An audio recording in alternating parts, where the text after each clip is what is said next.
حضرت اسماء رضی اللہ تعالی عنہا کا دین کے لیے اپنے شوہر کا حق معاف کرنا، حضرت زبیر رضی اللہ تعالی عنہ عشرہ مبشرہ میں سے ہیں، حواری رسول صلی اللہ علیہ وسلم ہیں۔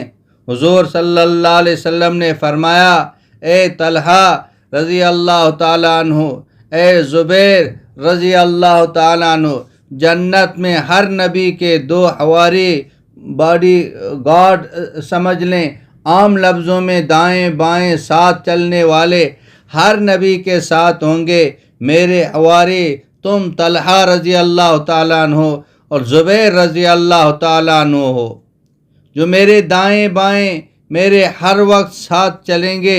اس حواری ہونے تک جو پہنچنا ہے، یہ حضرت زبیر رضی اللہ تعالیٰ عنہ کا پہنچنا حضرت اسماء رضی اللہ تعالیٰ عنہا کے ساتھ ہوا ہے۔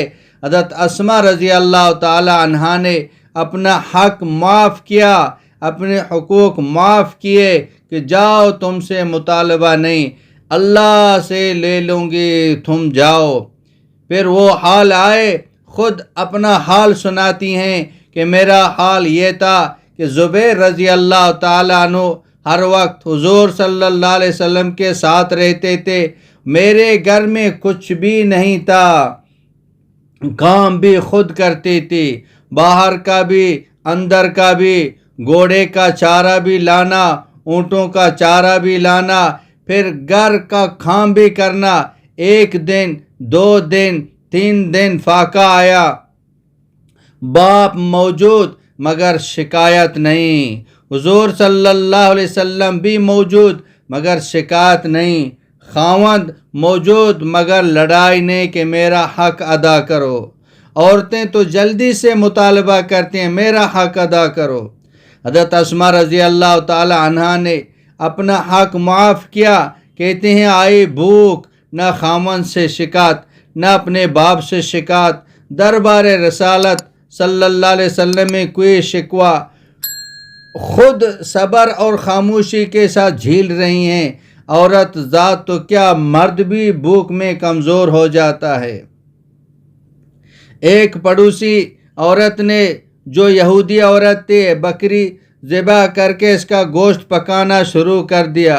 اب جو اٹھی خوشبو تو کہنے لگی میں بھوک سے بے تاب ہو گئی، اور میں گئی، میں نے کہا آگ لینے جاتی ہوں، اسی بہانے سے ایک آدھی بھوٹی مجھے بھی کھلا دے گی۔ کہنے لگی اس اللہ کی بندی نے حال بھی نہ پوچھا، میرے ہاتھ میں آگ پکڑا دی۔ میں گھر میں آیا تو تنکا بھی نہ تھا پکانے کا، میں آگ کو کیا کرتی، میں نے آگ پھینک دی، پھر بیٹھ گئی، پھر صبر نہیں آیا، پھر گئی آگ لینے، اس نے آگ ہی دے دی، کھانے کا پوچھا ہی نہیں۔ پھر آگ لا کے پھینک دی، پھر بیٹھ گئی، پھر صبر نہیں آیا، پھر گئی آگ لینے، اس نے آگ ہی دے دی، کھانے کا پوچھا ہی نہیں۔ پھر آگ لا کے پھینک دی، پھر صبر نہیں آیا۔ یہ سارا منظر اللہ دیکھ رہا ہے۔ یہ چاہتی تو اپنے خاوند سے حق کا مطالبہ کر کے گھر میں بٹھا لیتی، نہیں بٹھایا تو نبی صلی اللہ علیہ وسلم کا حواری بنا دیا، اور نبی صلی اللہ علیہ وسلم کے حواری کو تو جنت ملے گی، تو حضرت اسماء رضی اللہ تعالی عنہا اس میں نہیں جائے گی؟ اسماء رضی اللہ تعالی بھی تو وہیں جائے گی۔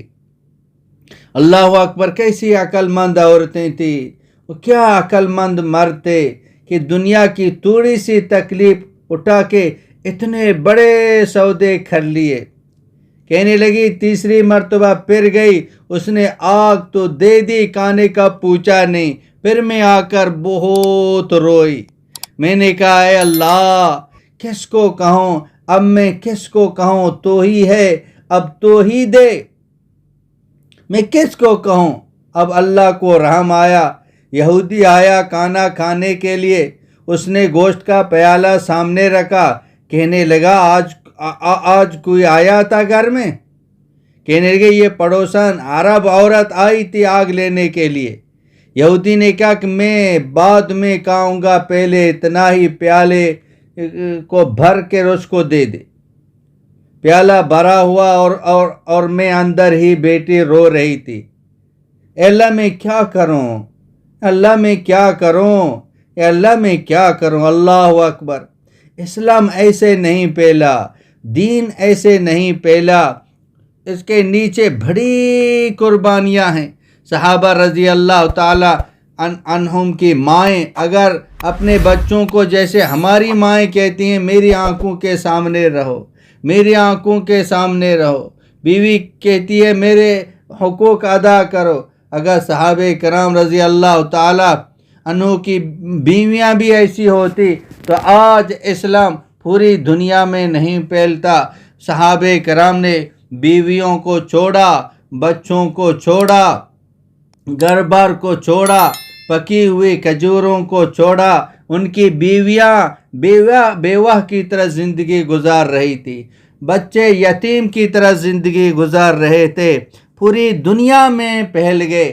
صحابہ کرام کے دلوں کے اندر ایک دھرتا، ایک کھڑن، ایک فکر تھی۔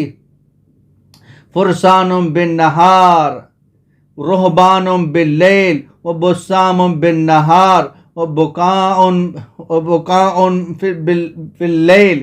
وہ دن میں گھوڑوں پہ سوار ہوتے تھے، رات کو مسلح پہ سوار، تہجد میں اٹھ کے نماز پڑھ کے رو رو کے اللہ سے مانگ رہے ہیں، دن میں ایک پاس جا رہے ہیں اور رات میں اللہ پاک سے مانگ رہے ہیں۔ ثلۃ من الاولین وقلیل من الآخرین۔ تفسیر مظہری میں ہے کہ صحابہ کرام نبوت کے رنگ میں رنگے ہوئے تھے، جیسے نبی کریم سرور دو عالم صلی اللہ علیہ وسلم ہمیشہ فکر مند رہتے تھے۔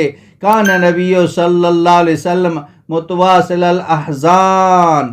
نبی پاک صلی اللہ علیہ وسلم ہمیشہ فکر مند رہتے تھے، دائم الفکرہ۔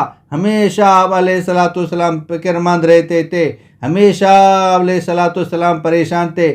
گادین رائحن لیست لہو راحہ۔ کبھی آپ کو رات کے ساتھ بیٹھتے ہوئے نہیں دیکھا گیا ہے، ہمیشہ ایک امت کی آپ فکر تھے۔ آپ نے فرمایا کہ تم جہنم میں گر رہے ہو، ایک کو پکڑ کے جہنم سے میں نکال رہا ہوں۔ اللہ کی طرف بلا رہے ہیں، دین کی طرف بلا رہے ہیں کہ ایک انسان جہنم سے بچ کر جنت جانے والا بن جائے، وہ کام ہمارے ذمے ہے۔ آج اگر بیوی تھوڑی سی تکلیف جدائی برداشت کرے، میاں بیوی ہمیشہ یہ ساتھ رہتے ہیں۔ صحابہ کرام نے یہ قربانیاں برداشت کی، مردوں نے، عورتوں نے، تو اللہ جل جلالہ کا دین پوری دنیا میں پھیل گیا۔ مولانا عبد الحکیم اسحاق کے بیانات کے لیے حکیم اسحاق آفیشیل کو سبسکرائب کریں۔ مولانا عبد الحکیم اسحاق۔